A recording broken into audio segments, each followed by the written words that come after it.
Dr. Amol Kole, please. धन्यवाद speaker ma'am. जैसा कि मेरे सहयोगी सांसद साथियों ने इस बात को उजागर किया है, जो पहले बात बताई गई थी 2,23,000 करोड़ की राशि हेल्थ को अलॉट की गई है, लेकिन वास्तविकता में ये उससे मात्र 32% यानी कुल 71-72 करोड़ की राशि ही हेल्थ एंड फैमिली वेलफेयर के लिए आवंटित हुई है, जो जीडीपी के मात्र 1.5% है। और कोरोना की महामारी में हेल्थ सिस्टम की खामियां उजागर होने के बावजूद इतनी कम राशि आवंटित होना, केवल 1.5% मिलना, ये निश्चित ही दुर्भाग्यपूर्ण है। देश में 22 एम्स के निर्माण की जो घोषणा हुई है, उसके लिए मैं सरकार का अभिनंदन करता हूं, लेकिन उसी के साथ सरकारी अस्पतालों के निर्माण में ज्योग्राफिकल डिस्ट्रीब्यूशन के साथ साथ पॉपुलेशन डेंसिटी का निकष भी विचार में लेना चाहिए और जनसंख्या के प्रमाण अनुसार सरकारी अस्पताल बनवानी चाहिए। स्पीकर मैम, हमारे देश में हर साल सड़क दुर्घटना में 1.5 लाख लोगों की मौत होती है और 4.5 लाख लोग अपाहिज हो जाते हैं, और जिसमें अधिक संख्या में युवा तथा मध्यम वयीन लोग होते हैं।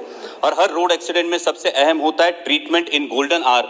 इसलिए मैं मंत्री जी से गुजारिश करूंगा कि देश के हर हाईवे पे हर 50 किलोमीटर की दूरी पे एक अत्याधुनिक ट्रॉमा केयर सेंटर बनाया जाए, जिससे कई जानें बच सकती है। स्पीकर मैम, ऐसे देखा जाए तो हमारे देश में अधिकतर टर्शियरी केयर सेंटर्स ये शहरी इलाकों में हैं, वहां पे केंद्रित हुए हैं। हमें ग्रामीण तथा निम्न शहरी इलाकों में टर्शियरी केयर सेंटर्स बनाने के लिए प्राथमिकता देनी चाहिए। आदरणीय मंत्री जी से मैं अनुरोध करूंगा कि मेरे चुनाव क्षेत्र में शिरूर लोकसभा मतदार संघ में हम प्राइवेट पब्लिक पार्टनरशिप और सीएसआर की सहायता से एक इंद्रायणी मेडिसिटी नामक प्रोजेक्ट की पहल कर रहे हैं, जिसमें 9 सुपर स्पेशलिटी अस्पताल और अत्याधुनिक डायग्नोस्टिक सेंटर्स है, जो निम्न शहरी इलाके में है। अगर मंत्री जी इस प्रोजेक्ट के लिए विशेष सहायता दे तो ग्रामीण नागरिकों के लिए अत्याधुनिक स्वास्थ्य सुविधा वाजिब दरों पे उपलब्ध करा दी जा सकती है और इसे देश के अन्य भागों में दोहराया जा सकता है। स्पीकर मैम, कोरोना की महामारी में जिन कोविड योद्धाओं ने काम किया, उनके प्रति हम सभी कृतज्ञ हैं, और इन कोविड योद्धाओं में सबसे फोरफ्रंट पर रही हमारी आशा वर्कर्स।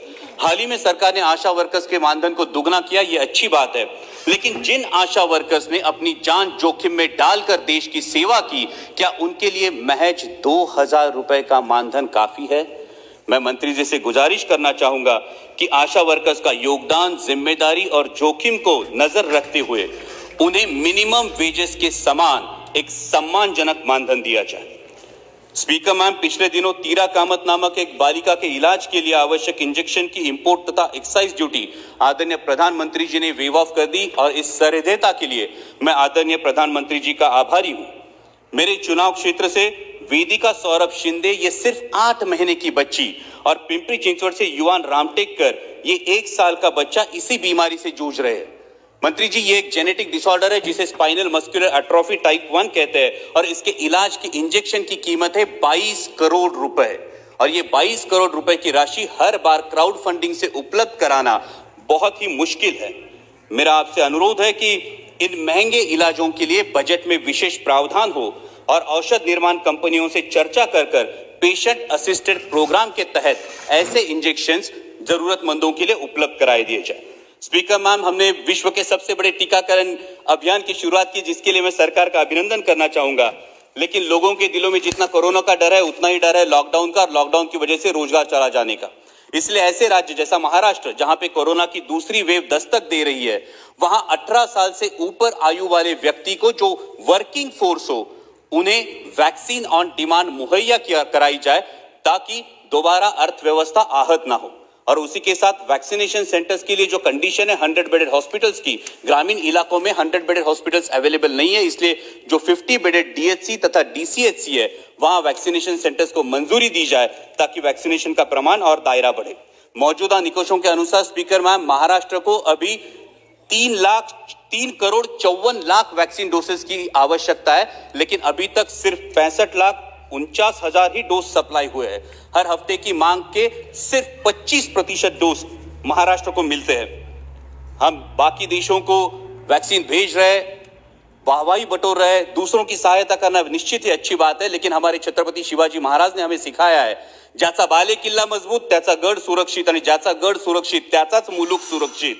इसलिए मेरी मांग है कि महाराष्ट्र की जो 20 लाख डोसेस हर हफ्ते की मांग है, उसकी आपूर्ति की जाए। अध्यक्ष महोदय, सिर्फ 2 एक महत्वपूर्ण मुद्दा है जिसके लिए मैं सदन का ध्यान आकर्षित करना चाहूंगा, और वो है हेल्थ एंड एजुकेशन सेस जो 4% वसूला जाता है।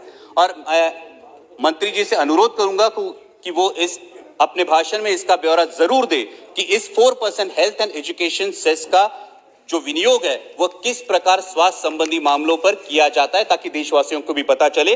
और अंत में कि कोरोना की महामारी ने हमें ये बात तो दिखा दी है कि अपनी हेल्थ सिस्टम में आमूलाग्र बदलाव की जरूरत है, जैसे हेल्थ इंफ्रास्ट्रक्चर हो, पॉलिसी मेकिंग या इंप्लीमेंटेशन हो। इसलिए IAS IPS के अनुसार IHS इंडियन हेल्थ सर्विसेज का निर्माण किया जाए, और इंडियन हेल्थ सर्विसेज का मैम अगर निर्माण किया गया तो उस विषय की विशेष जानकारी रखने वाले डेडिकेटेड वर्कफोर्स के हाथ देश के स्वास्थ्य की बागडोर सौंपी जाएगी, और तभी आत्मनिर्भर भारत की हेल्थ सिस्टम भी आत्मनिर्भर बनेगी। धन्यवाद।